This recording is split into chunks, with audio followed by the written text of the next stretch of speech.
Is muted. So we are starting, sir. Good evening, Yogi. Good evening, sir. Good evening. So good evening to all of you.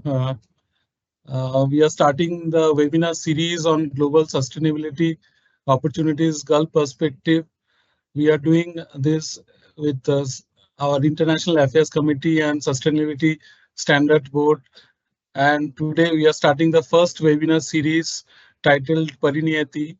We have with us two of our SSB board members, CMA A. Shekhar, who is practicing company secretary and SSB board member, and Dr. Ranjit Krishnan, sustainability consultant.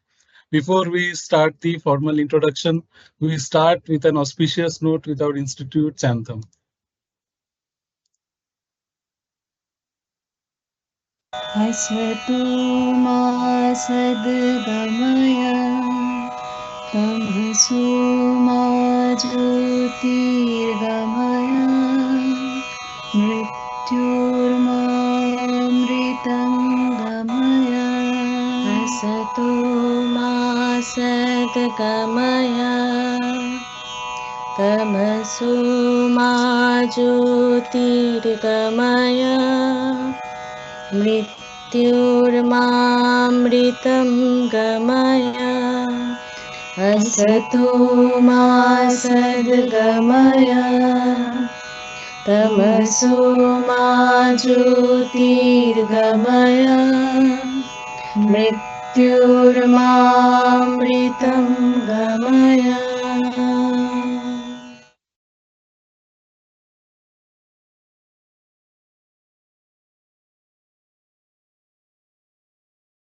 To start with our formal introduction of our speakers, we have CMA A. Shekhar. Sir is a company secretary, cost accountant. He's a BCom, FCMA, ACS, LLB general. He's in whole-time practice as company secretary since 1996. He is also registered insolvency professional. Prior to commencing practice, he specialized in the field of corporate laws, foreign exchange management, SEBI, and corporate sustainability. He has also contributed in various publications. He is also a member of our SSB and also a co-opted member of Corporate Laws Committee. Welcome, Shekhar sir, to this webinar series. We also have with us our another person, another speaker, Dr. Ranjit Krishnan sir. Sir is also our in the board of Sustainability Standard Board. He is currently a sustainability consultant who is specializing in the field of sustainability research and academics. He is having an experience of over 2 decades in research, training, writing, and teaching. He is member of board of studies in many institutes of national repute. He is widely traveled. Sir has also co-authored more than 80 articles in national dailies, economic dailies, and journals of international repute. With this, we request both the speakers to start their Jugalbandi for today's auspicious day. Over to you, sirs. Ranjit, you can make the introduction and then I'll.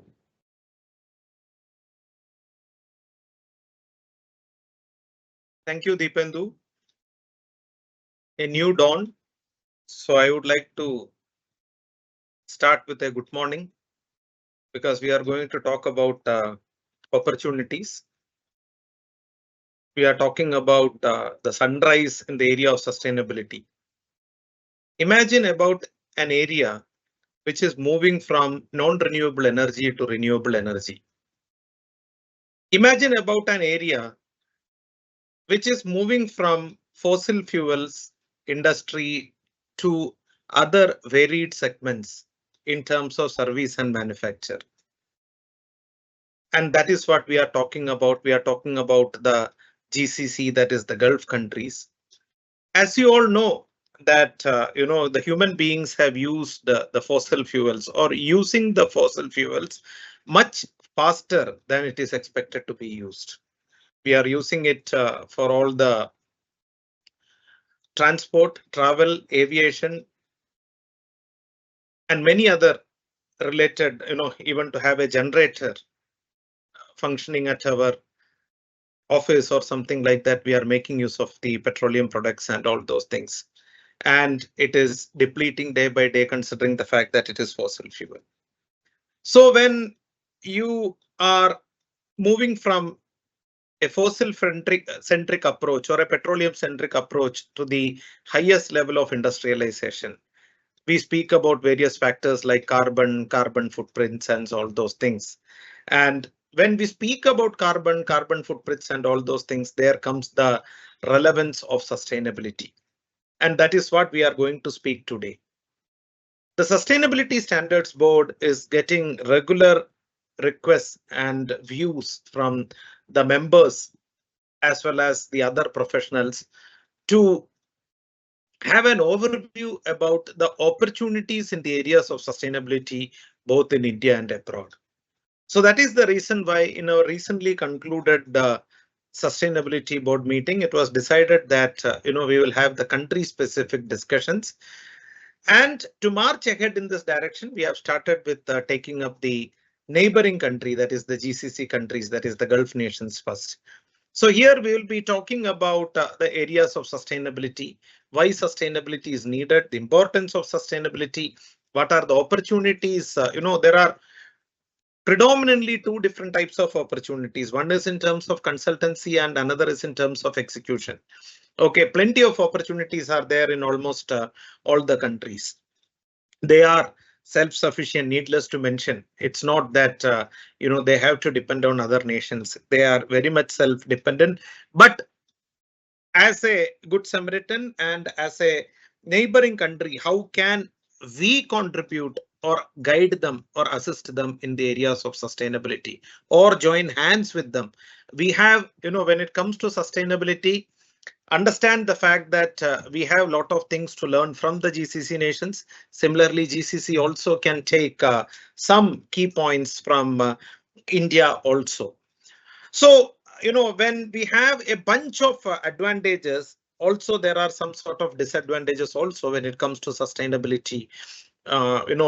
So as we move ahead, you will understand the various avenues which are being opened in terms of opportunities when it comes to sustainability in Gulf nations. We have got the consultancy services, we have got the travel and tourism opportunities, then plenty of manufacturing hubs, then opening of special economic zones and all those things.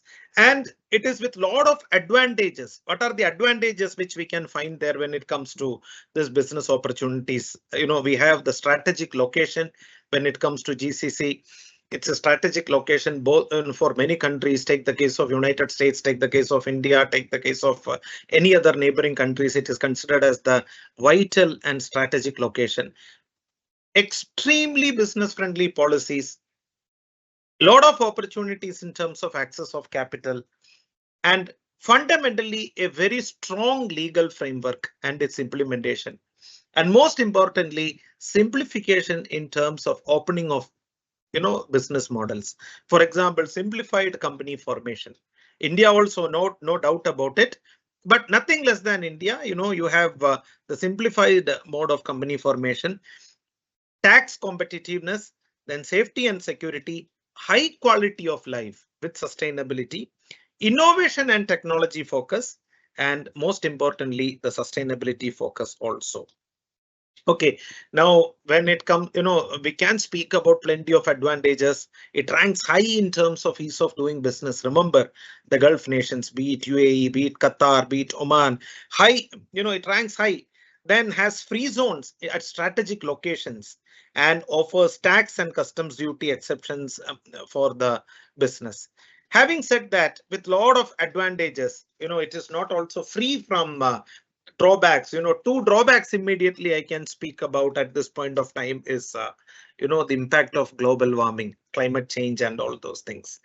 And though, another drawback is though self-sufficient in terms of manpower, they are too much dependent on other developed countries for its infrastructure and all those things. For example, agriculture and whatever it is, so manpower, it was, 20 years back, that was not the case. They were also depending on other countries when it comes to manpower and all those things. Today, they are self-sufficient.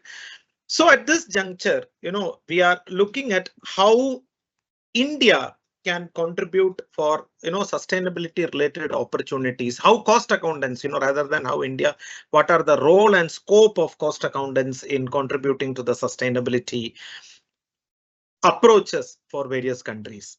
After the GCC series, which is divided into 4 different sessions, we'll be also covering various other sessions, including Singapore, Netherlands. Mr. Shekhar is very keen. Then Sri Lanka, Australia, Kenya, South Africa, and there is a wide list of countries where, we'll be covering when it comes to sustainability related opportunities. And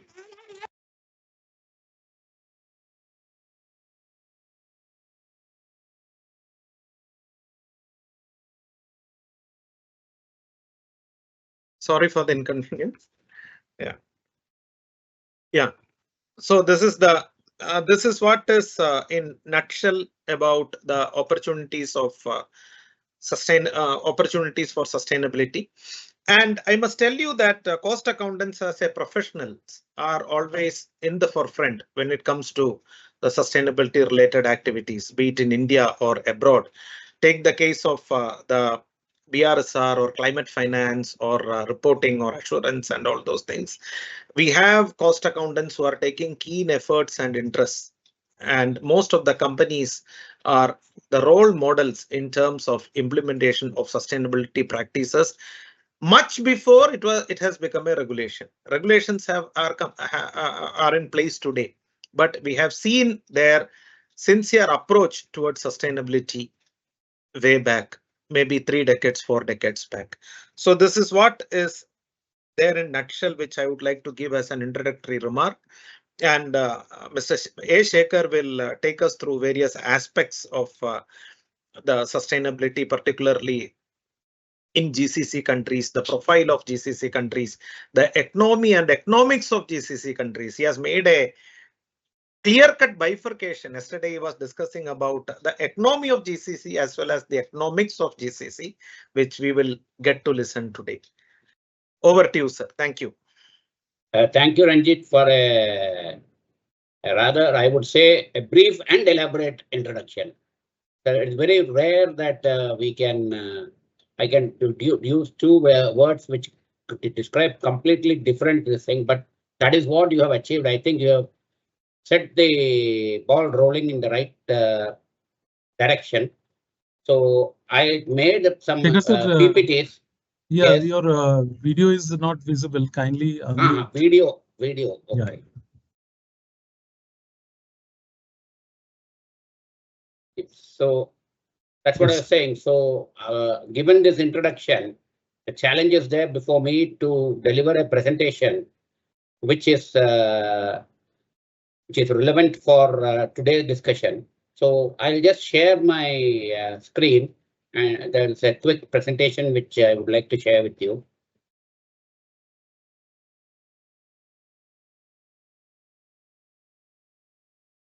It's clear? Yes, sir. It is coming, sir. It is coming. You kindly put in slideshow mode, sir. Slideshow. Right.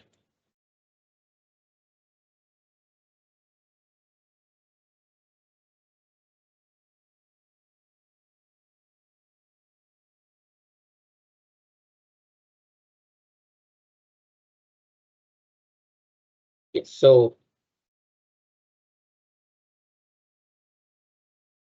today we are concentrating on understanding the business environment in the GCC countries and what are the economic trends and regulatory challenges. That is what is our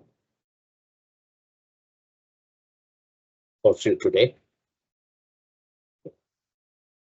Now, when you say GCC, what exactly it means? But what is GCC? It is called Gulf Cooperation Council countries.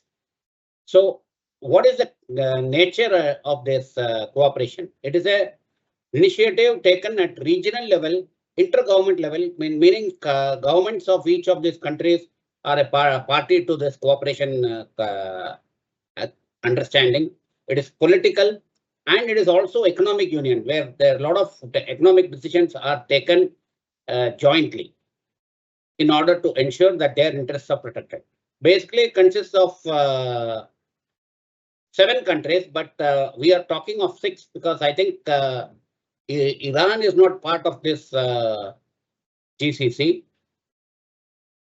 Bahrain, Kuwait, Oman, Qatar, Saudi Arabia, and UAE. These are the countries which are, when we say Gulf, these are the countries we are referring to. It has got a history, 44 years it has, before on 25th May 1981, it was established. Riyadh, Saudi Arabia is the headquarters. Now, what is the constitutional setup? All countries are monarchies. That means they have a king or a prince. Now, if there are again 3 types of monarchies. Constitutional monarchies. So if you consider Qatar, Kuwait, and Bahrain, they are constitutional monarchies. And absolute monarchy, which you say Saudi and Oman.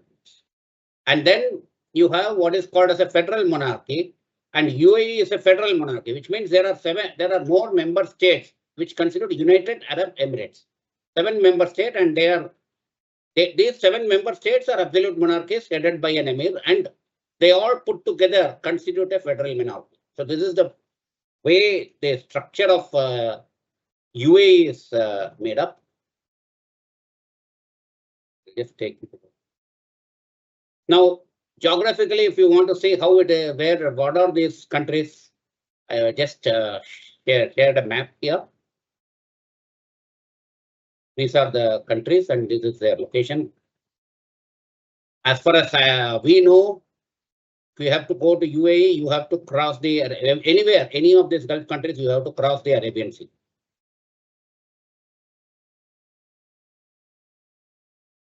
Now, economics, as Ranjit has said that what is the economics at a glance? The largest of them is Saudi in terms of GDP. And in fact, this, if you see, Saudi is number 1, UAE is 548.6 is at 2nd place. Qatar is at 3rd place. Oman is 4th. Kuwait in fact is larger than Oman, and then you have Bahrain. Now, what is characterized in this size is what is the contribution of oil and non-oil. Why we say oil and non-oil is because all these economies are dependent on oil, and they now want to reduce their dependency on oil.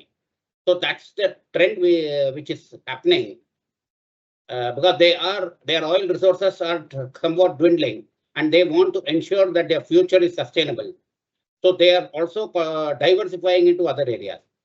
Now, oil GDP growth, in fact, is causing a concern for Bahrain in particular, and Oman, it is negligible oil growth.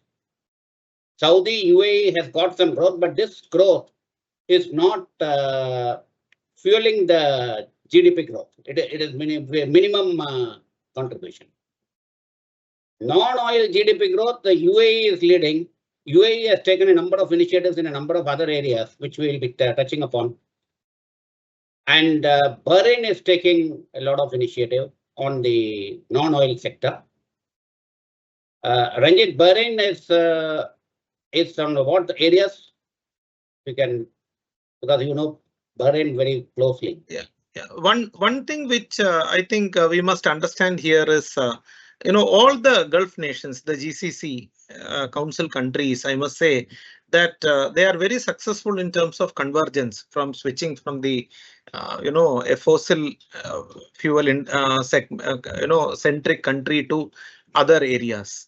So, it is applicable for all the countries, not particularly we have to say about Kuwait, Qatar or Bahrain or something like that. It is, they are equally developing in a incredible pace, I must say.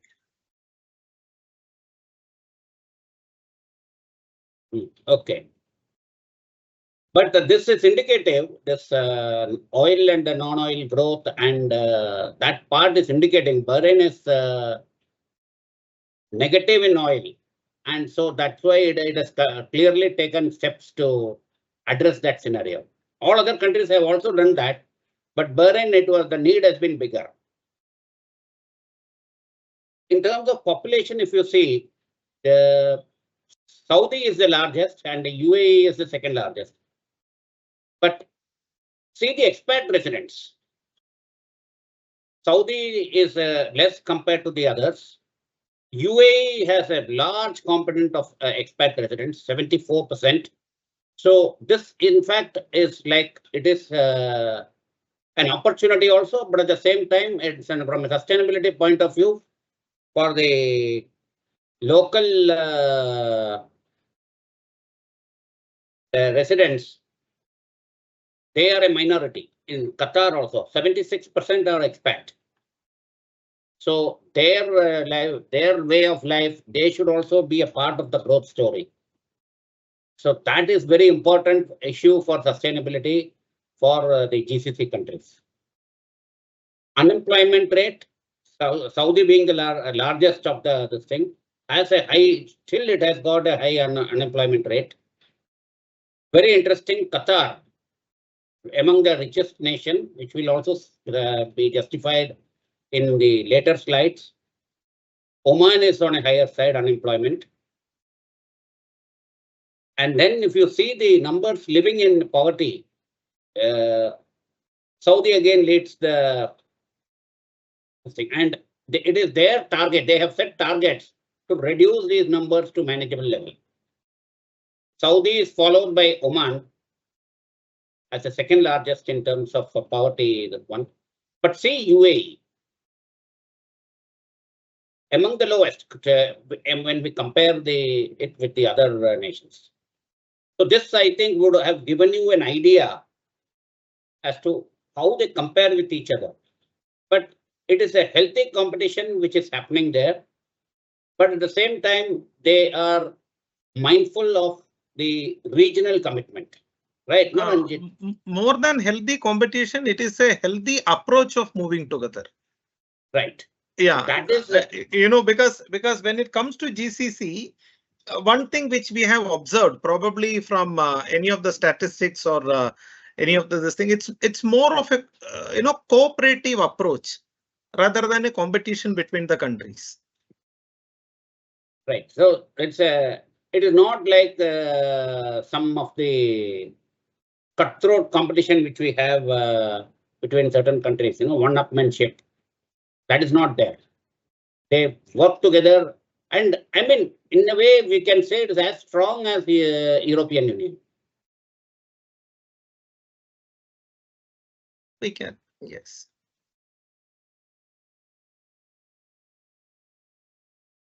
Next, this is I just thought how do they stand in terms of per capita GDP? Qatar, the population is less, and the per capita GDP is on the growth. For Oman, UAE is around 48 to 40, around close to 50,000. Kuwait, it's coming down. Kuwait needs to do better. Saudi is flat. Bahrain, it's slightly down. But Oman, it is coming down. So this is a trend. But even so, you compare it with, of course, it is not comparable. India with a size that is there.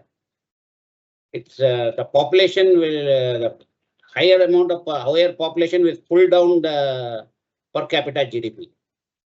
But on this per capita GDP also, it's an economic issue. They are working together on all aspects. That is the best part of GCC. Sovereign ratings for this thing. This is I have shared. We will be sharing this slide, so you can just see how sovereign ratings are going up. UAE. Some of the initial slides are for it's academic and for knowledge purpose only. It's available in the public domain. We have taken directly from the public domain. It is just for the sake of an initial understanding. So I'm not going to discuss this sovereign ratings, but it is part of a record which will help us when we take up any assignment as to where they are heading for. It gets an overview. And there are 3 different ratings. See, for instance, if you see wide variance in Bahrain, Fitch is saying it is Fitch and S&P Global are saying it is down, negative, but Moody is rating it as stable. Correct. Everybody in agreement when it comes to Abu Dhabi. Abu Dhabi is rated separately. And it is possible. This just example, it is stable as far as they are concerned. And Oman is positive. So, but then it changes every 6 months. So this is just for understanding how they are shaping. Now, this is a very interesting concept from a CMA perspective. Break-even analysis is something which a CMA, for a CMA, it is very close to heart. My total revenue and total cost is same. At what level? So this is at fiscal level. In terms of US price of oil prices in US dollars per barrel. What is happening from 22 to 26, if you see, the break even for Qatar has falling. So which indicates that if the prices fall for Qatar from 49 to 43, if it falls below 43, then they are not break even. Which is whether it's a good or a bad thing, I leave it to you to judge. But it gives an interesting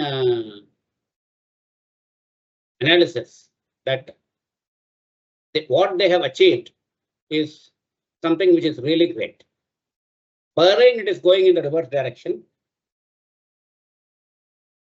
Otherwise, in all the other cases, it is down. So which is a good trend, which means at a lower price, you are able to break even. So your costs have been controlled to that extent. This is another slide. I'm not going to discuss this, but it will be shared. How current debt to GDP is shaping and how current account balance to GDP is shaping over a 3-year period.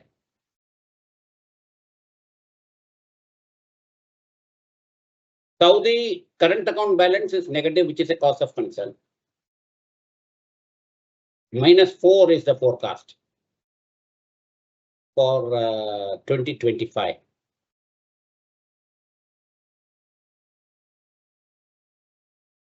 Now we give a sector-wise. So we have analyzed this for Saudi Arabia and for UAE. So in Saudi, it is economic backbone continues to be oil and gas sector. And then it plays a very major role in the international energy market also.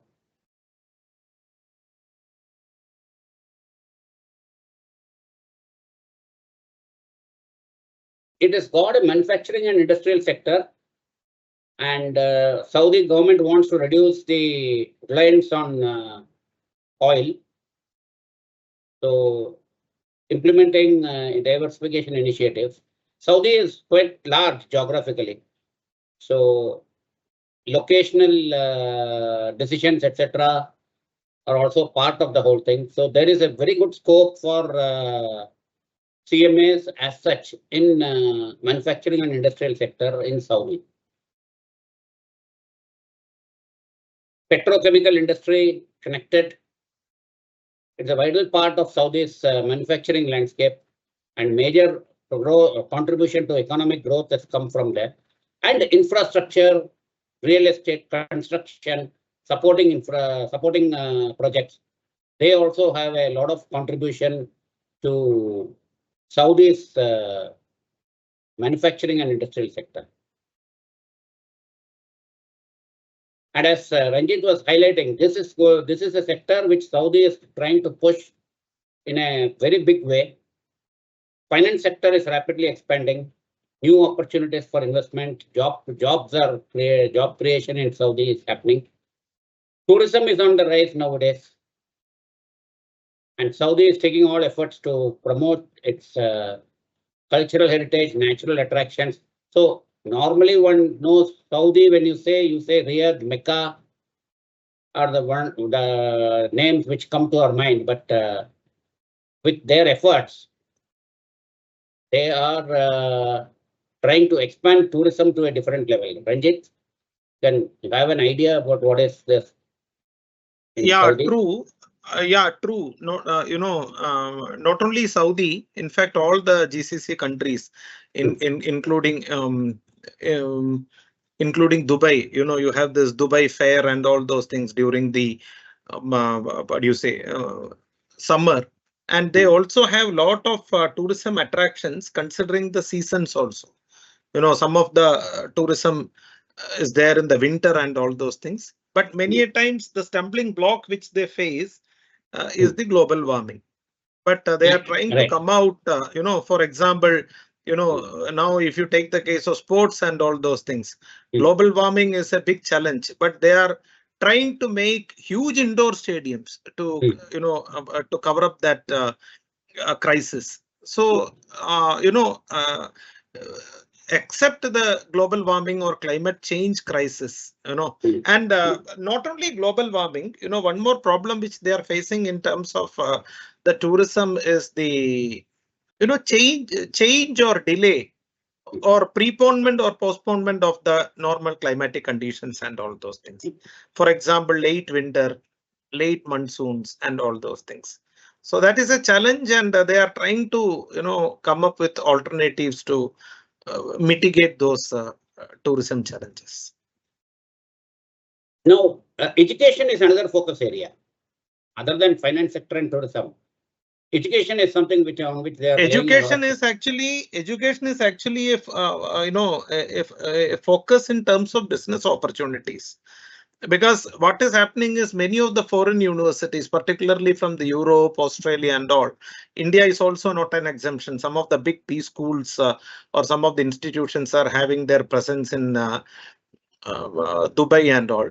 But the challenge which they are facing is, this development in terms of education is coming to only Dubai and Saudi Arabia. For example, other countries like Oman, Qatar and all those things, they are yet to get too much of professional universities and all those things. But the trend has started, because of which, if you look, the trend has started, because of which, if you see Dubai, almost many of the prominent foreign universities have established their presence.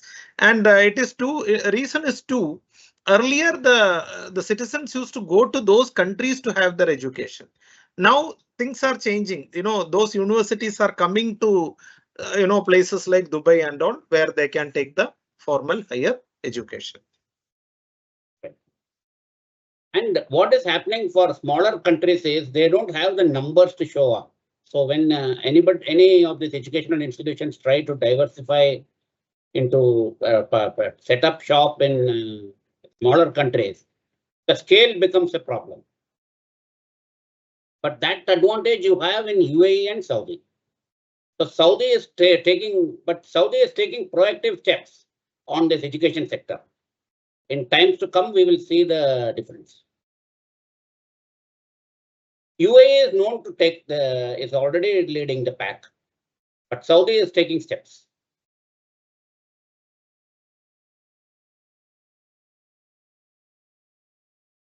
Now we see the UAE. UAE, you will notice, is the diversified across sectors. Oil and gas is still significant, but real estate, construction, and service sector is increasingly contributing to their economic growth.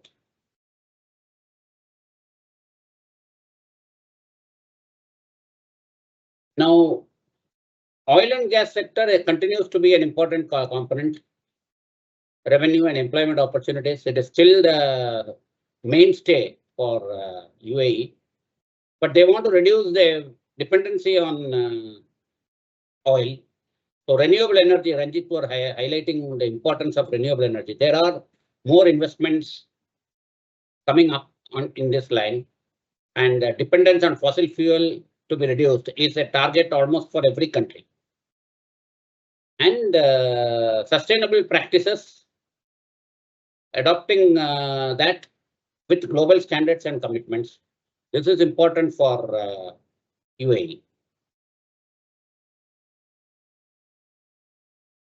Exponential growth you can see in real estate and construction. UAE, one Whenever of we the talk of advantage, UAE, if you take the case of this dairy products and poultry and all, UAE is the place from where all the other GCC countries are taking their services to the maximum extent. Like dairy products and all those things, poultry farms and all. And why I am making a mention about poultry farm and all those things are the sustainable practices which they adopt in that segment is something which is really praiseworthy. There are a lot of articles and there are a lot of studies which are available in the public domain. So the participants can go through the approaches and all, which is much advanced as compared to that of India, both in terms of sustainability, in terms of hygiene, in terms of cleanliness, in terms of the health and well-being and all those things. So real estate construction, and then foreign investments are growing. Construction sector is growing like at a very hot pace. There was some slowdown during COVID time, but it is now reversed that. But what is very interesting is the global events. In fact, event managers, etc., from India are also interested. They should be interested in if they are interested in organizing events. UAE is the right country because it is a converging point from Europe to Asia, both. So that makes UAE a very interesting place for hosting global events. Yeah, not only in terms of strategy, but also in terms of not only in terms of strategic location, but in terms of affordability also. Yes. UAE is friendly in terms of affordability as well.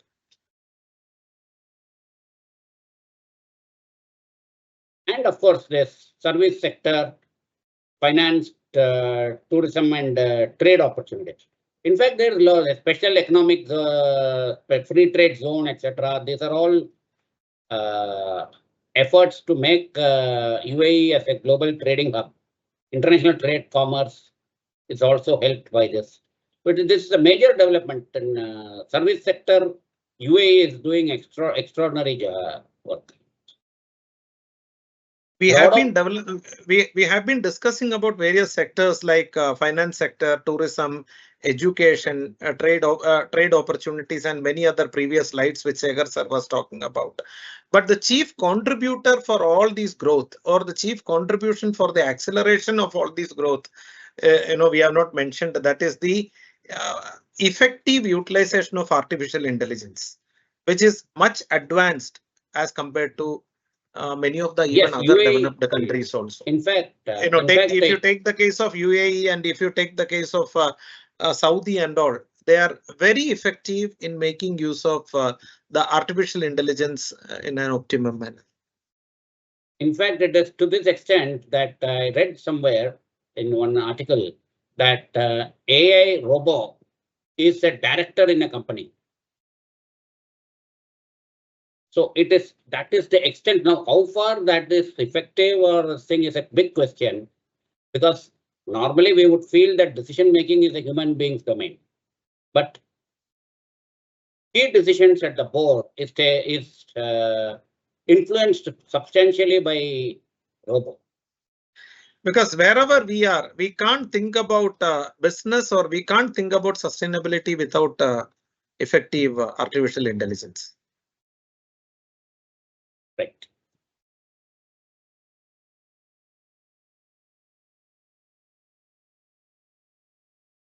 See, economic regulations and challenges are there, because when there is an opportunity, there is always a attempt to exploit the opportunity to the maximum, and sometimes losing sight of the stakeholder focus. So it is necessary to have regulatory framework which is fair to all the stakeholders. At the same time, businesses also face numerous challenges in navigating these regulations, at the same time remaining compliant. So this is a twin challenge which almost all the growing nations have to face, and GCC countries are no exception to that.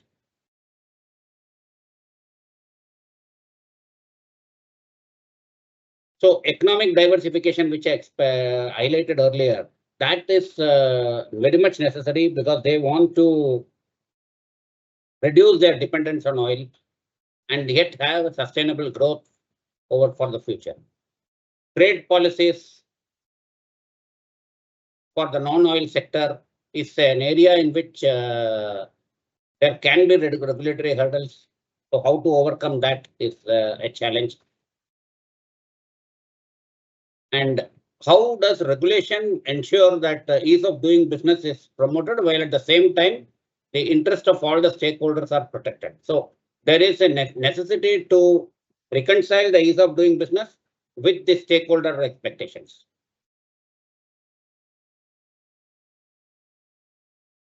Again, similarly, foreign investment. In fact, most of the recent developments have come because of foreign investment. It is very crucial for economic growth. But each country has got specific regulations that can complicate the investment process. So that can be a challenge. So when you are looking at UAE, what is true for UAE is not true for Saudi. And what is true for Qatar, it may not be true for Oman. So there is a necessity to understand at a country level. And each country is a study by itself. But they have similarities, but there are a lot of variations. Ranjit, correct, no? Hello? Absolutely correct, sir. Like what we say in India, unity in diversity is also equally applicable in all the GCC countries also. You know, be it in terms of culture, be it in terms of beliefs, be it in terms of opportunities, you know, though there are little difference, you know, you can find the beauty of that synchronization. And what you are telling is absolutely correct. Yeah, so you will find that concept of unity and diversity in each and every activities in GCC also. And that is actually the engine of growth. That is actually the driver of growth.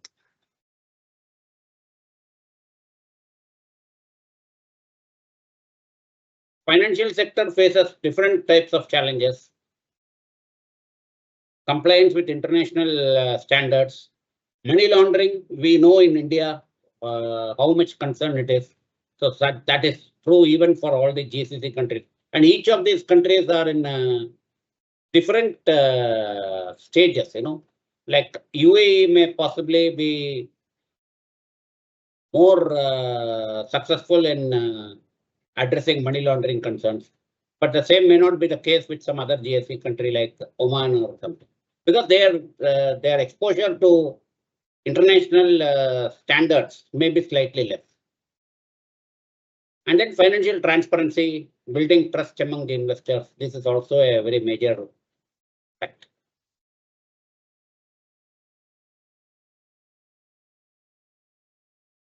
Social and labor regulations, workforce management, welfare programs, and necessity to maintain fair labor practices is a major concern. As I said, a lot of variations in the labor laws between within the GCC. Workers' right protection is the focus of most of the labor laws. So what is the challenge for business is you have to understand what is happening in the respective GCC country to be able to navigate it successfully. So like if you have an experience in UAE, it may not be the same with when you go to Saudi.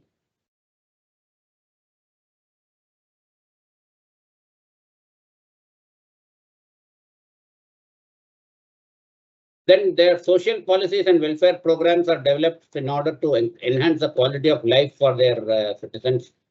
And at the same time, compliance by the business houses, that is also stressed.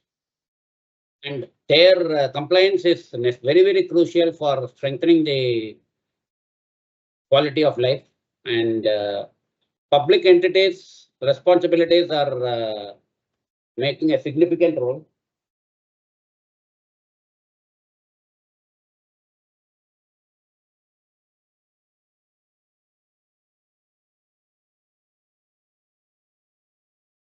Just one. Ranjit, you may like to add something on this? And in fact, if any questions are there, please feel to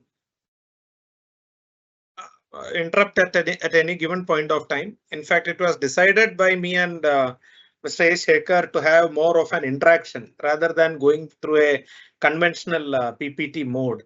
So it's more of a dialogue between two of the speakers. And in case if you have any doubts at any given point of time, immediately ask us rather than reserving it for the last, in the conclusion or something like that.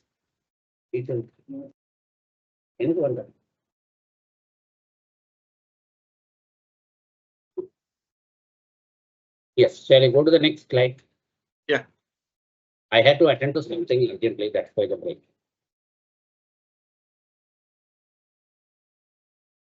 And then gender equality and inclusion. These are typical problems in even advanced countries. So the GCC is no different.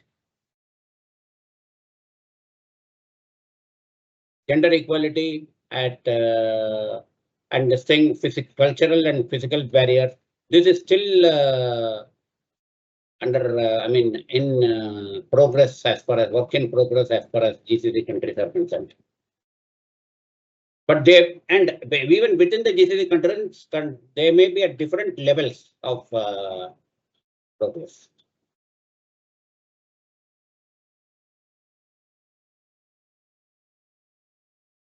Technological changes increase the regulatory challenges, and cyber security becomes very important. So the professionals in this digital age, cyber security, etc., are going to play a major role.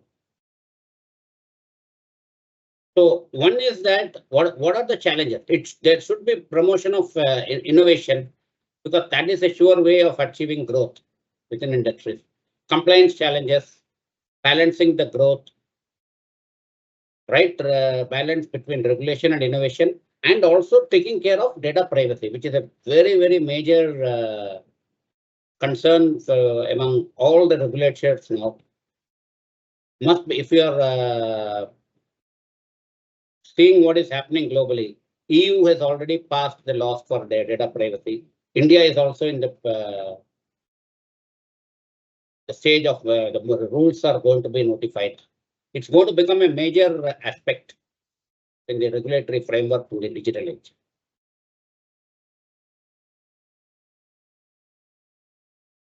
This I just said about this. And GCC countries, UAE and Saudi are very, very much conscious about this. Possibly the awareness for other countries may still be at a lower level.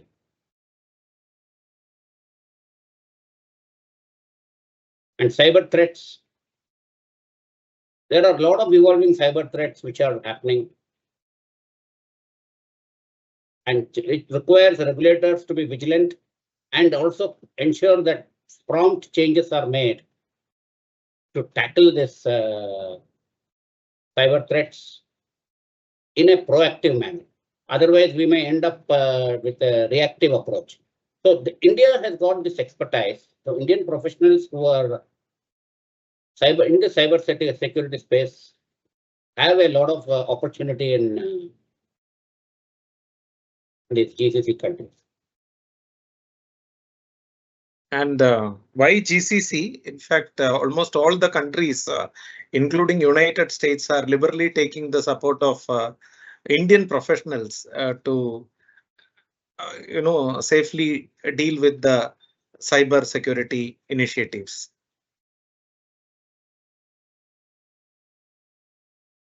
Environmental related, you see. Economic diversification, which we already discussed. Environmental impact reduction, that is what is a challenge for them. And that is where the sustainable practices have to be evolved. And there is a lot of opportunity in this field. In fact, that is going to be our discussion in the subsequent this one. So right now, we have only highlighted this point.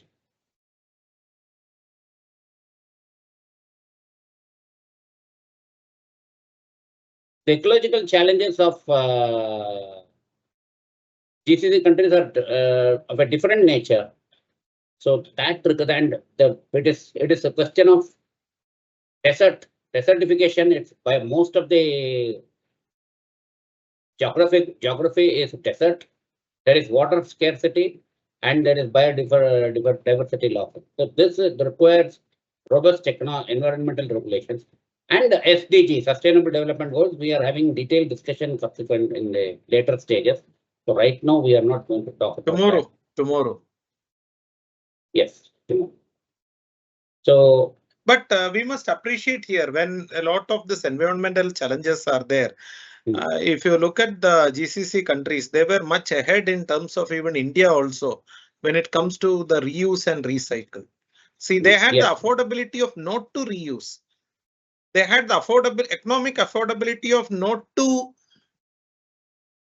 reuse or recycle, but they were in the forefront, I must say, in both the areas, in spite of the fact that they could afford economically. So that is a very good and ancient, I would say, sustainable efforts practiced in the Gulf nations. No, because we practiced reusing and recycling when there was no other option, either when there was no option or when we could not economically afford. But they did it voluntarily, which is something to be appreciated and commendable.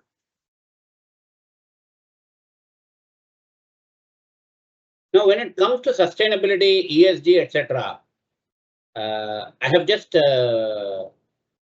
highlighted what is the necessity here. So it can be understood in these words. The first letter of the 6 items: be clear, be CLEAR, and everything from a stakeholder point of view rather than a shareholder point of view. Ranjit, you can take over from here.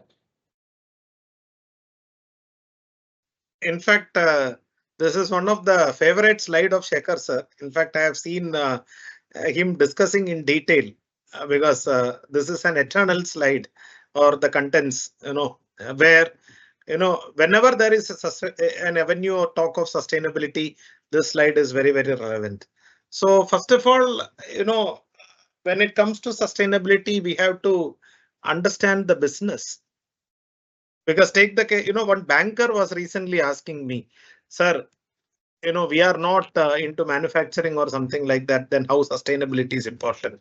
I said, more than the manufacturer, it is important for you, because while giving the loan or while sanctioning the funds, you should ensure that it is going to a sustainable projects, economically sustainable, environmentally it is also sustainable, and socially also it is sustainable. We speak about Vasudhaiva Kudumbakam. We have got a Vasudhaiva Kudumbakam series also.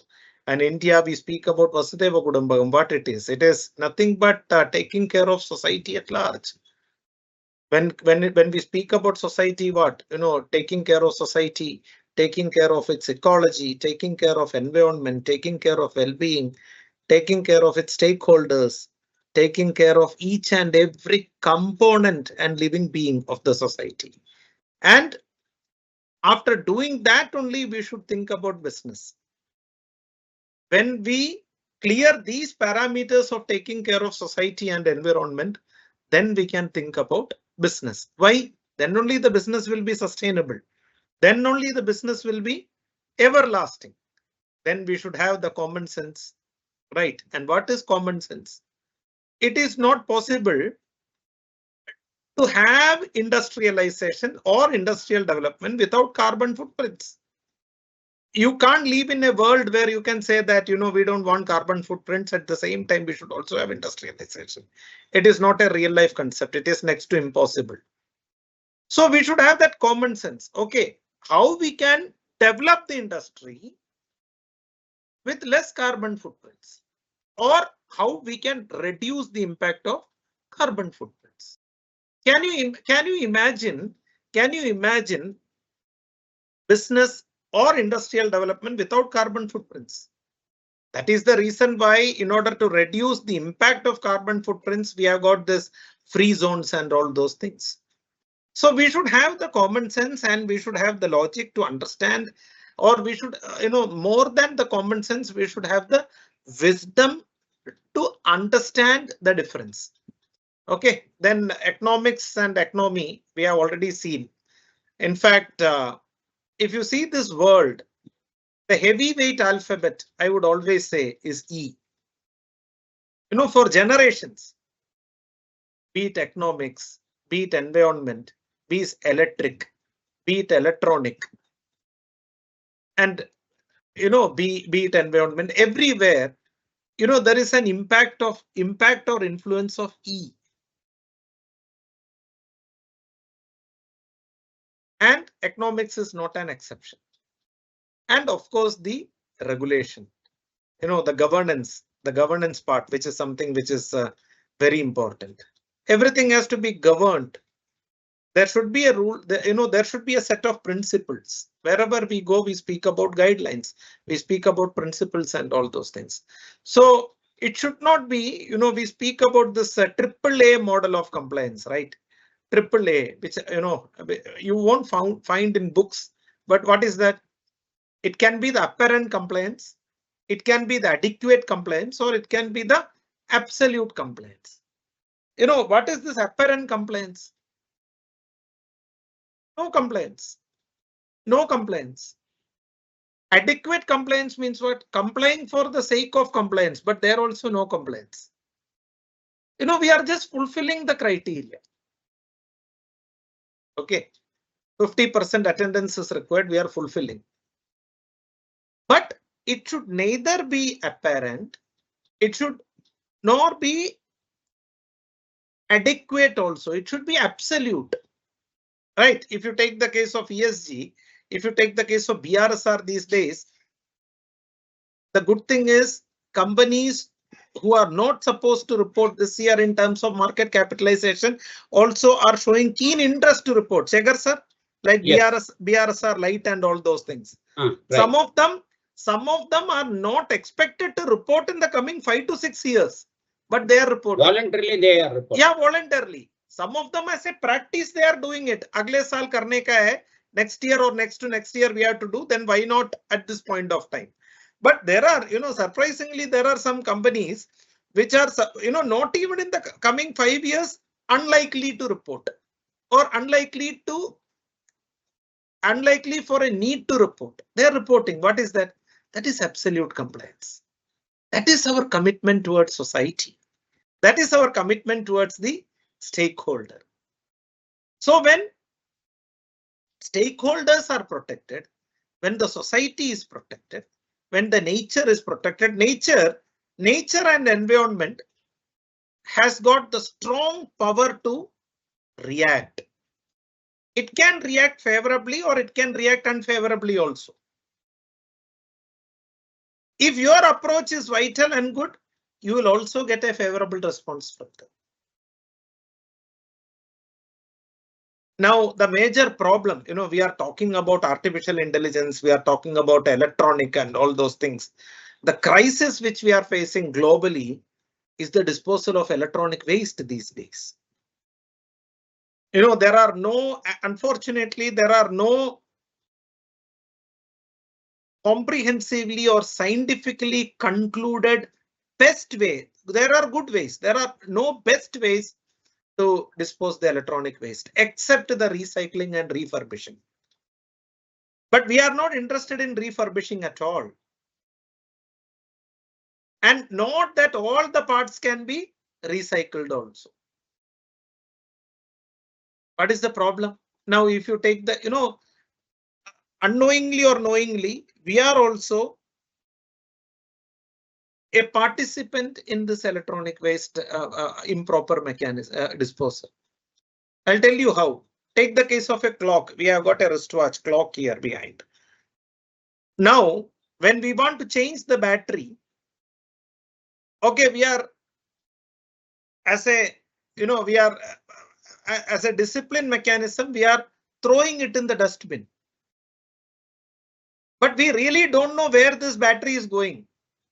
We are not recycling it or we are not disposing it properly.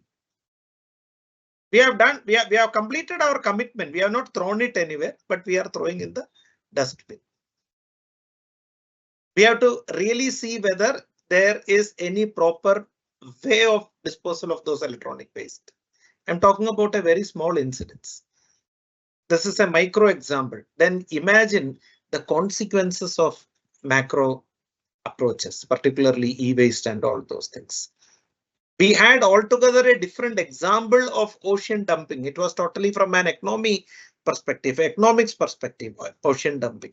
Unfortunately, today, not only in the subcontinent, wherever you go, even if you go to the developed countries and all those things, the major crisis what we are facing is ocean dumping. We have river dumping and all those things. Any of the rivers, we are dumping waste. It is not, it is not only the dye or industrial waste we are dumping. We are also dumping plenty of electronic waste also, which comes from the residences or hospitals or wherever it is. But imagine the consequences of life underwater or life in sea. Right. And today it is a threat for life underwater. But it's a cyclic process. Tomorrow it is going to be a threat for the humankind only. So that is where we have to be very careful in terms of complying with the regulations. It is not a matter of adequate compliance. Yes, I have complied. Tick box concept or something like that. Now, if you take the case of this reporting, it should not be like another annual report printing, It has to be done with total spirit, with good intention. Right? So what I am trying to highlight is it should not be an ancillary activity. That is the reason why this slide is eternal and evergreen, which has got a huge relevance to understand. And this slide, the concept of this slide, my dear friends, is not to be injected but has to be imbibed.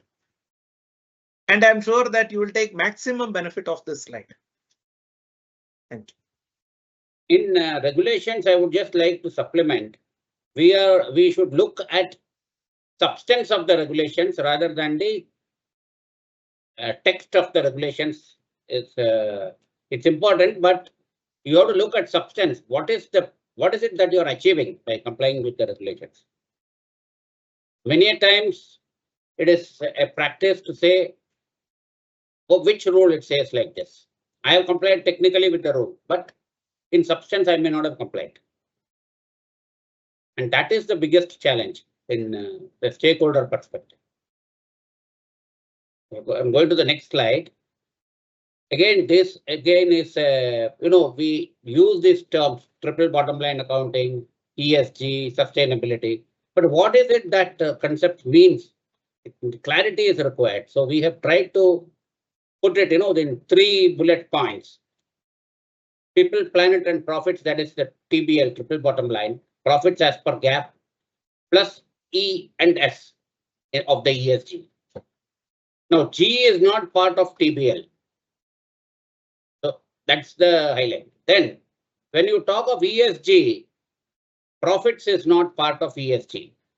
It is not concerned with economics, but environment, social, and governance. But when you talk of sustainability, it is 2 ways of arriving at it. Profits plus ESG or TBL plus G. So this understanding has to be very, very clear, because when you talk to business men, entrepreneurs, etc., they are more interested in E, economics, that is the numbers, profits. Profits is what they're driving them to take up new projects. And if the project is not going to give profit, they are not interested in it. But somewhere the reconciliation has to happen. So understanding this concept is very, very crucial. The next slide makes it even more clear. Ranjit, you may like to say something here. This slide is actually an extension of the previous slide, which means all our interdependent and interrelated. It is not only interrelated, it is interdependent also. Like, for example, economy is driven because of environment. And if I say vice versa also, it is correct. Environment is also driven by economy. Now we speak about environment these days. Yesterday I was reading somewhere that these days, we have this tree plantation drive everywhere. Correct. Lots of trees are planted. But, the author was telling that we should also apply our mind and plant the trees, suitable trees depending upon the topography. You should not plant a wrong tree in a wrong place. For example, if there is a place where there is water shortage, you should not plant a particular type of tree or a breed which can suck water from 20-kilometer radius. So we have to take the help of an expert even while planting trees. Otherwise, it will lead to an economic crunch.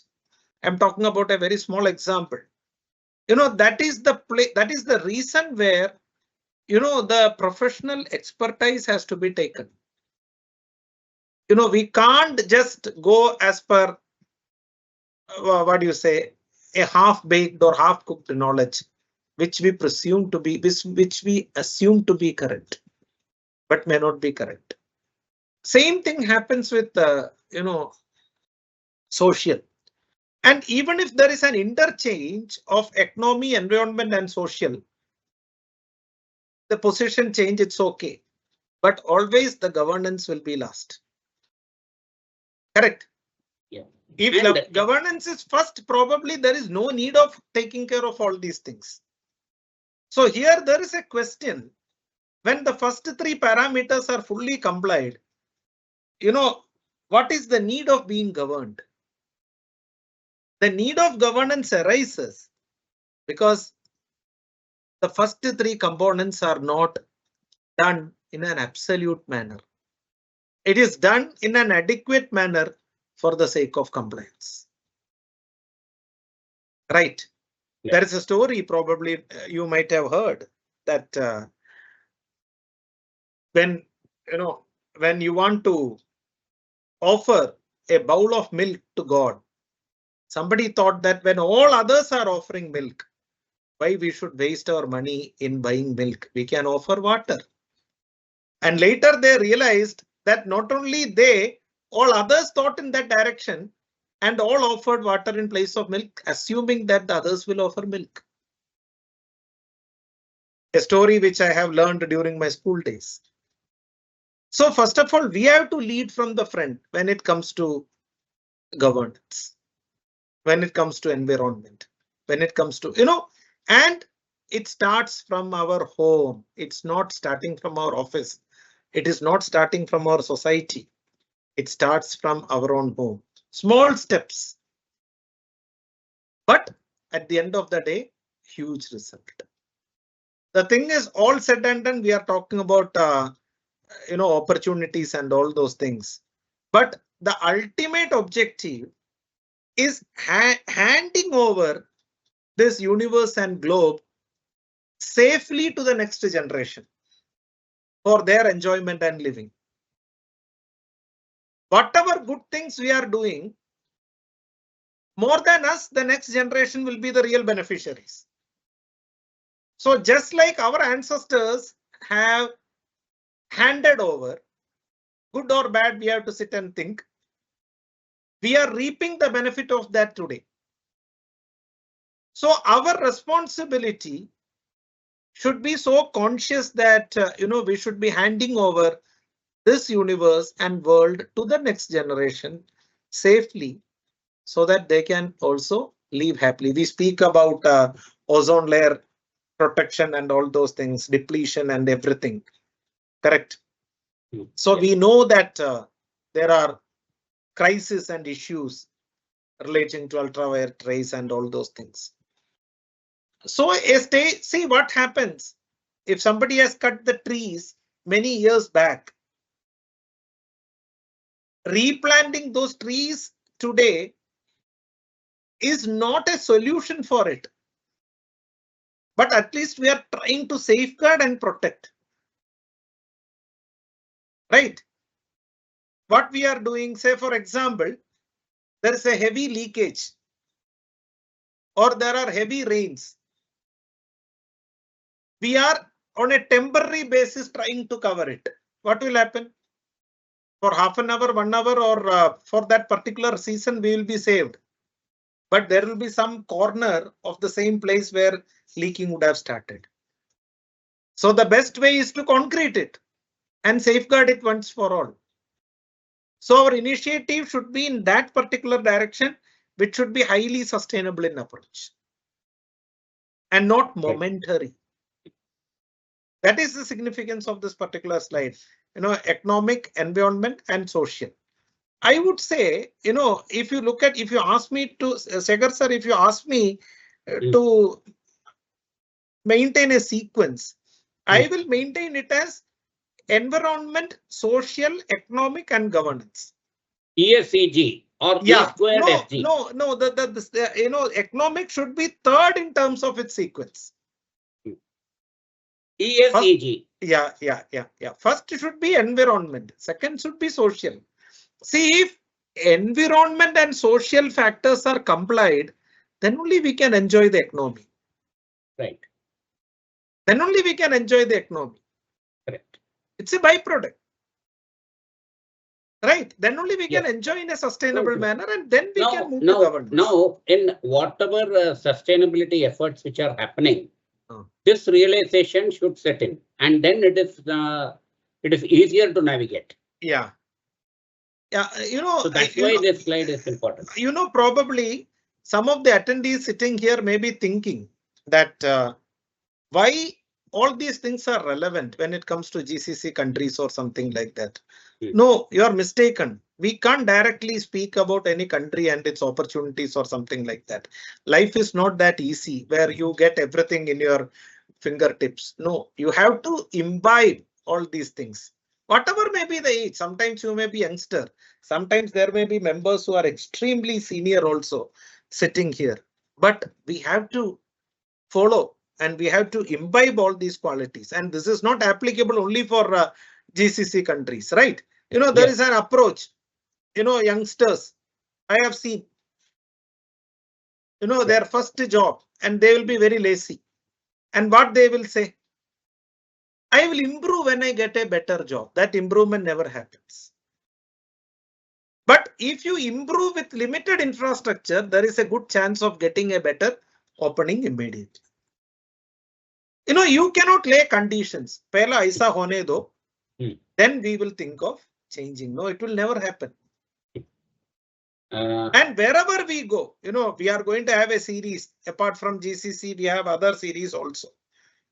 And let me also tell you, if somebody is there attending this lecture, thinking that, some opportunities and all those things, sorry, it is not. It is there, but that is not the direct approach.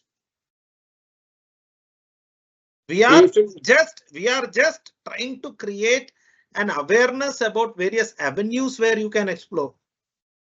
Probably you might have heard about the concept of global warming and all those things during our talk. And there are, at least we know there are cost accountants who are trying to specialize in the costing parameters when it comes to global warming, climate changes and all those things. And expand your horizon. As a cost accountant, what I can do? No, it's not like that.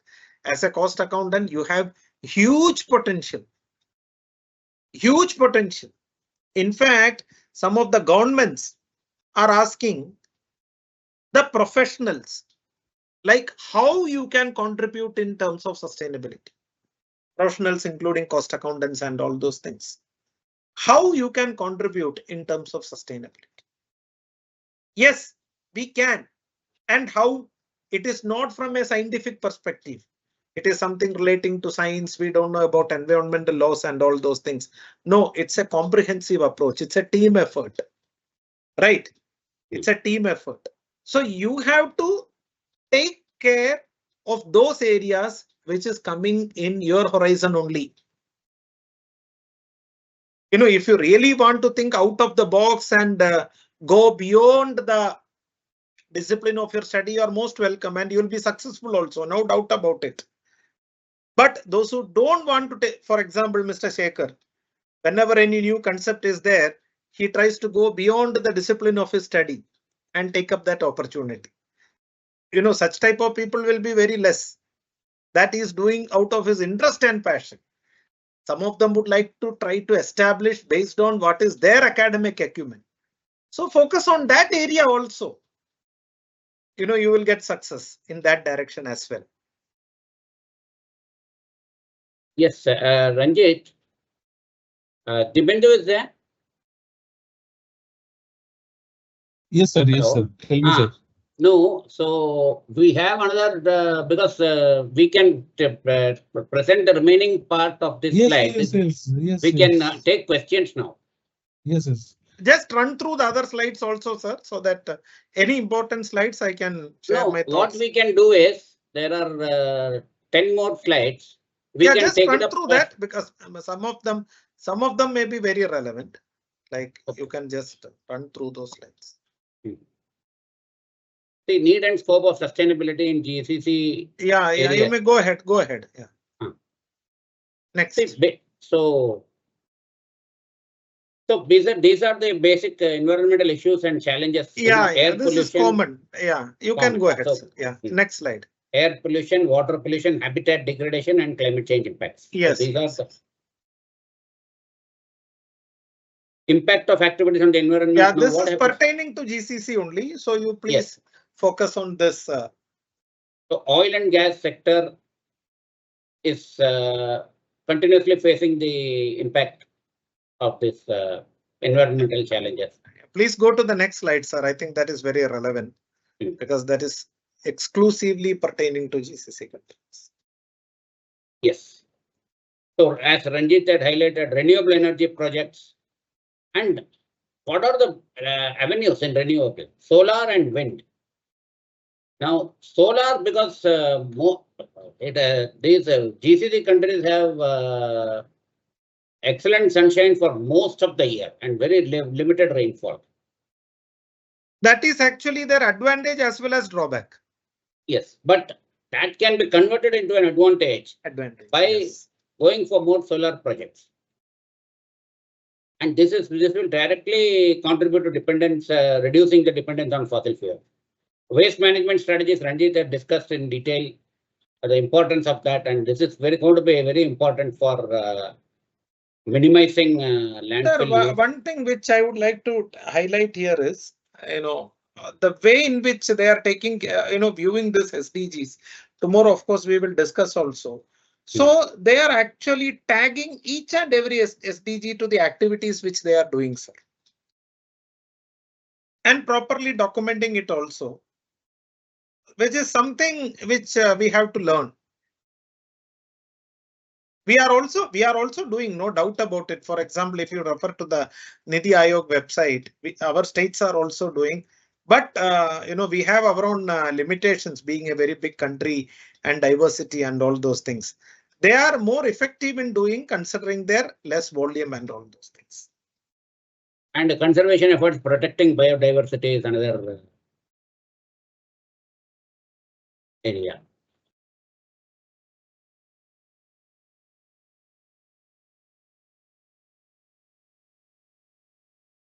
It's obvious.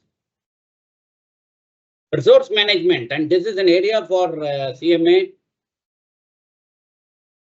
How you manage your resources when it comes to for a financial sustainability, this thing you have to approach has to be made for preserving ecosystems and biodiversity.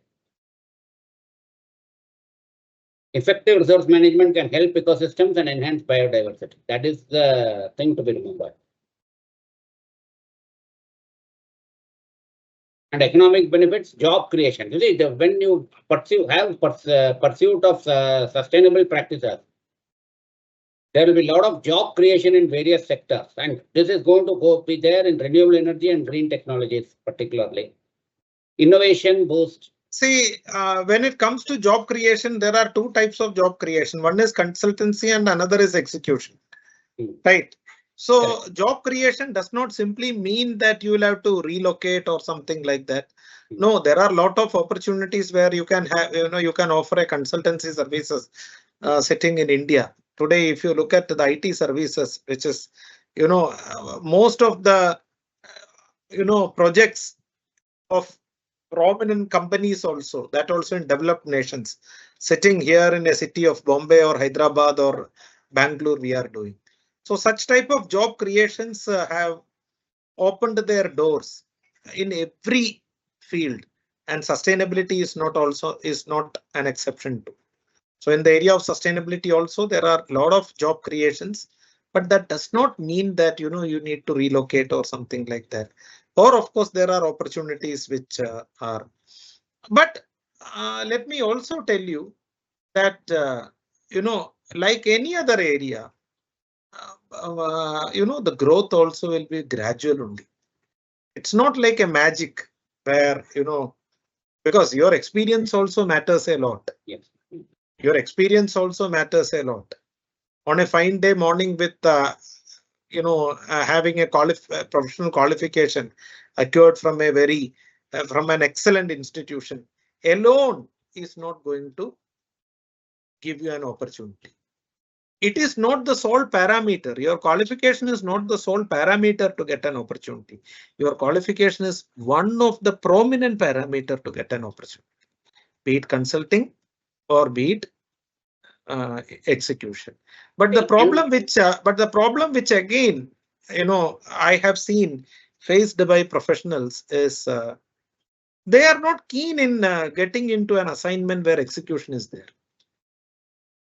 Most of us are interested in giving consultancy assignments.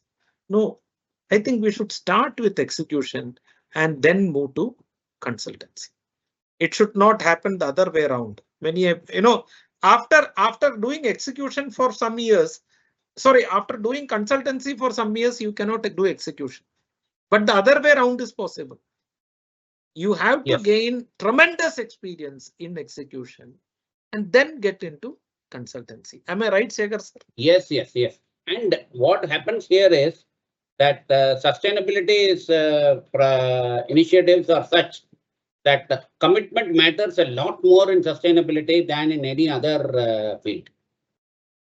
Because that commitment is what leads to improving the execution capability. It is not like, piche dekh ke aage chalo approach, which you may be able to adopt in certain repetitive kind of jobs. It is not like that. Each sustainability assignment is a different scenario, and it calls for a very much divergent approach. Even in India also. Same exactly. Thing. Yeah. See, even with our experience shows that 2 banks in South, you expect it to be similar. Everything else appears to be similar. But the issues relating to sustainability is different for one bank, it is different for another bank. One bank follows a particular approach, another bank follows another approach. So, Ajay, it's showing 5 minutes up left. So, sir, no, sir, you can continue, sir. You can continue. Yeah. Can continue. Anyway, we are not going to take more than 5 to 8 minutes. But move ahead, sir. So like accounting for the waste management, we found divergent practices. One bank said that we don't have any waste. Another bank said it has got all systems of reporting, etc., and there is a separate department which handles e-waste. So this kind of variations are possible. So we cannot prejudge anything. And social and health benefits of sustainability, improved quality of life, which is what we are all looking for, public health benefits, sustainable resources like clean air and water, they improve public health outcomes, enhanced community well-being.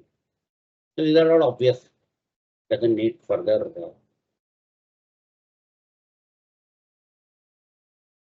Scope of sustainability in key sectors. So now this again is,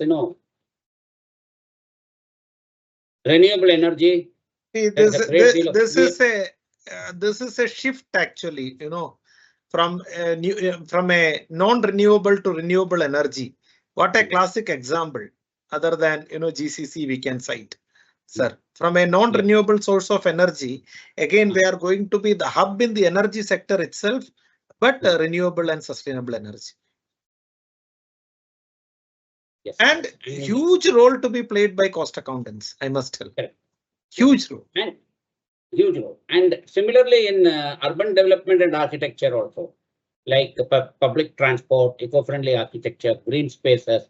These are all areas where resource management is going to be extremely important, and no better person than a CMA. And they have to be sustainable, you see. That is what is the emphasis here. Then we have lastly, water and waste management. Water is very scarce in GCC. This is something which distinguishes GCC from other regions.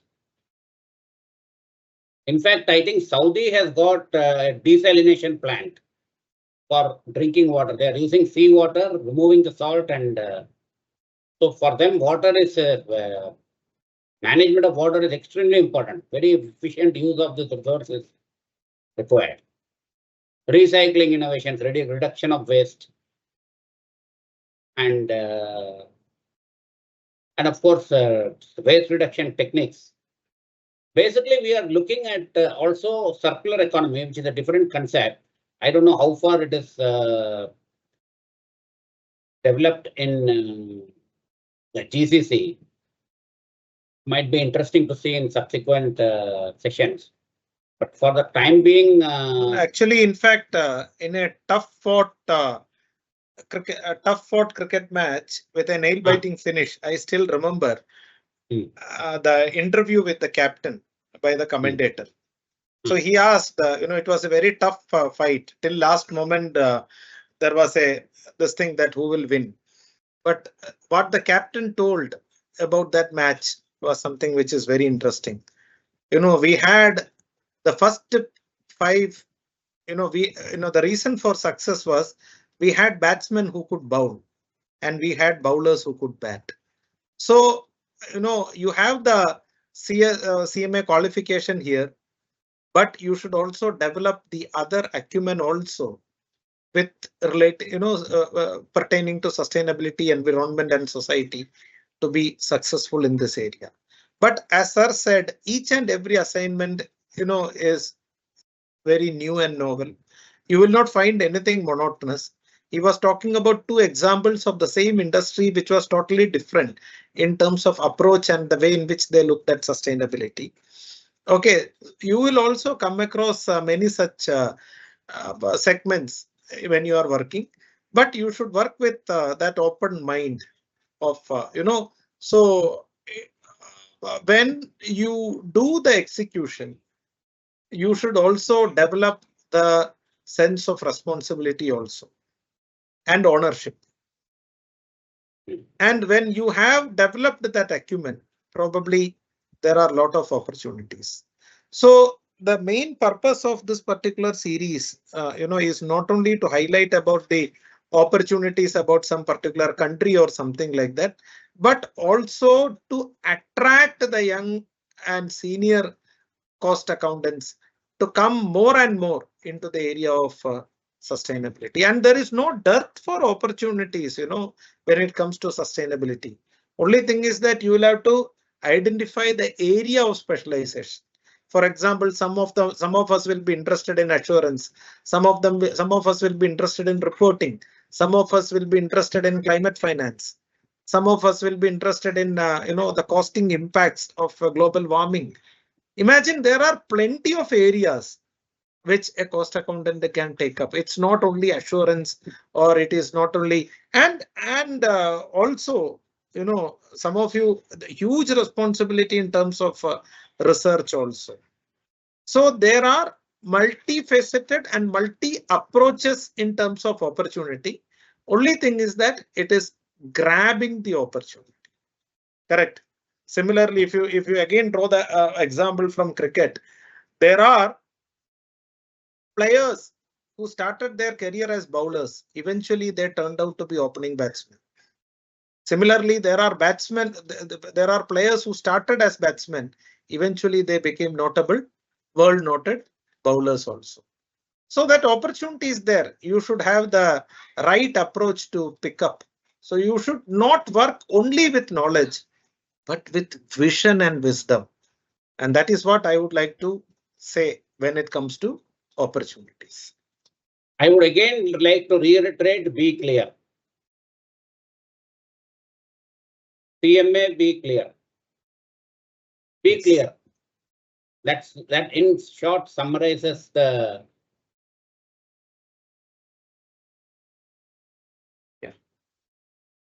That's all from my side. Shekhar sir, in case if you have Yes, anything. yes, sir. We have concluded the presentation. I must If there are thank any- Deependu and Yoginder for and the respective boards for this opportunity to share our thoughts. Of course, it was not a conventional lecturing mode with the help of PPT. Rather, it was more of an interaction. I don't know up to what extent it was impactful and useful. We would like to get the views and suggestions of some of the attendees also, so that, you know, based on those, we can actually frame or reframe the coming 3 sessions also, or the future sessions pertaining to other countries also. We are open to ideas. Thank you. Yes. Thank you, sir. I think it was a very good partnership. The first 50 runs you have scored, sir. I think I don't know. 3. I don't know. You used the word Jugalbandi. Yes, yes. I don't know what is the outcome. No, sir. We have got the excellent feedback and few pertinent questions also have come in our chat box. Sir, both of you can answer, sir, regarding the Yes. net zero goal which India is having 2070. Do the Gulf countries also have the same goals? No, we have not addressed anything about that today. In fact, it will be addressed in the next 2 sessions. Probably We have a session on SDG, so we will park this question and we'll try to address not this. even tomorrow. I think he or she, the person who has asked, should attend the 3rd session to get it. Okay, sir. And sir, regarding few projects like Masdar City in UAE and then NEOM in Saudi Arabia, sustainable construction and innovation has been given focus. So do you feel such projects can be taken as best practices in these GCC countries? See, what happens, no, that is too much a technical question. You know, we are not having that acumen actually. We can look it from an economic model which found to be viable. But when we really don't know the effectiveness when it comes to, you know, the scientific perspective and all those things, which we are not actually mastered. But when you speak about economic viability, I think that is a new area, and we have to look for its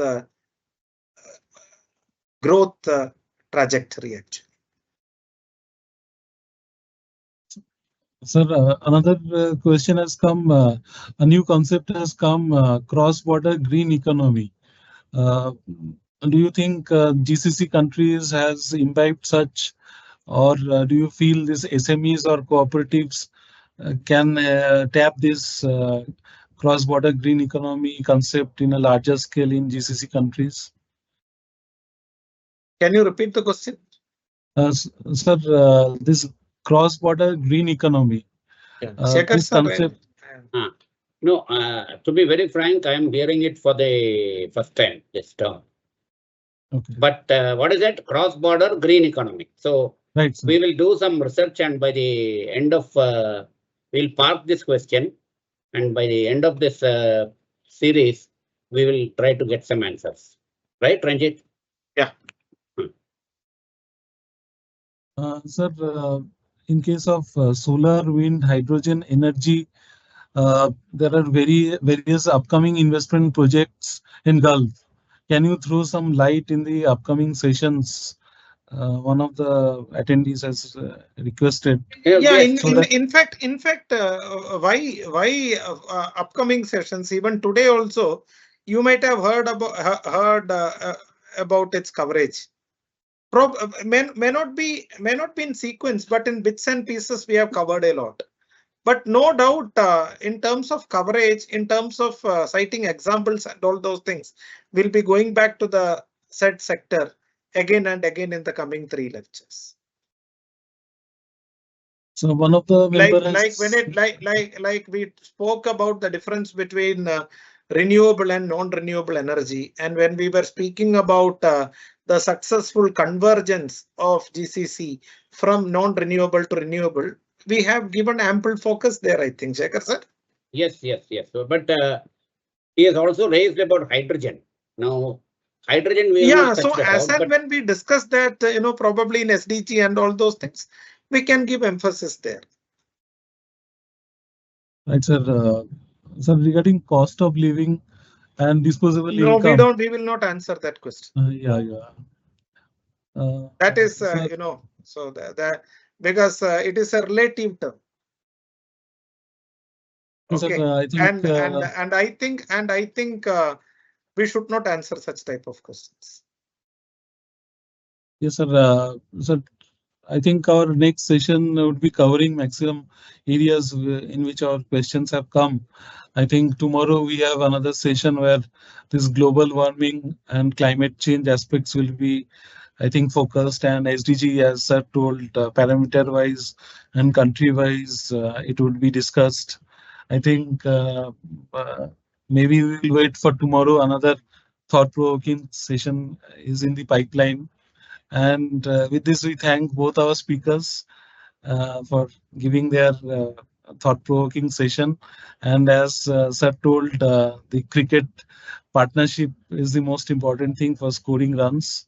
And I think both of you, I think both a senior person and I think a combination of not so junior but relatively younger person, I think this combination will go on again tomorrow. With this, I remember one of the test match, Deependu, where there was a established middle order batsman with some double century and a tailender was batting. And the instruction given by this established batsman to the tailender was to remain in the crease. Even if he is not scoring runs, it is fine, but has to remain in the crease and give strike to the established batsman. So I think, with the experience of an established batsman like A. Shekhar sir, my job tomorrow and in the forthcoming session is to remain in the crease and give the entire strike to Mr. A. Shekhar. See, it all depends on whether it is a T20 or a test match or a 150 over game. So there is no standard solution for anything. And standard solutions can be dangerous. I think tomorrow we have another test match coming up. I think it's a test match. It's not a right. I think we have with us our another friend of our CMA, Joginder Pal Singh, who was previously Secretary of SSB and presently holding the post of President Office and International Affairs. I request Joginder Pal sir to give a vote of thanks, and formally you can close today's webinar.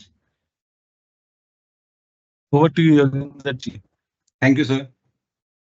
And very good evening to all of you. It is my privilege to extend vote of thanks on behalf of Sustainability Standard Board and the International Affairs Committee of the Institute for the successful conduct of this inaugural webinar of our international webinar series, Pariniyati. At the outset, I convey my deep gratitude to CMA Dr. Ashish P. Thate, Council Member ICMAI and Chairman of both the organizing committees, whose vision and leadership have laid the foundation for this meaningful interactive sessions that explores the global sustainability opportunities, beginning today with this focused global Gulf perspective. We are immensely thankful to our eminent speakers, CMA A. Shekhar sir and Dr. Ranjit Krishnan sir, both eminent members of our sustainability standard boards. their insightful deliberation on the Gulf business environment and sectoral opportunities and growing imperative of the sustainability have added great depth and direction to our collective understanding. I also thank CMA Devendra Roy, Additional Director and Secretary of the Sustainability Standard Board, for his meticulous coordination and seamless execution of this session. And last but not the least, I would also like to convey my sincere thanks to all the participants from across the globe who joined us and made this session interactive and enriching with their presence. Let us carry forward the ideas and inspirations shared today as we continue this journey of knowledge and collaboration through this international webinar Pranati series. Thank you, all of you. Thank you. Thank you, sir. Thank you, Yogendra ji. Thank you, Shekhar sir. Thank you. Thank you, Ranjit sir. We are closing today's session.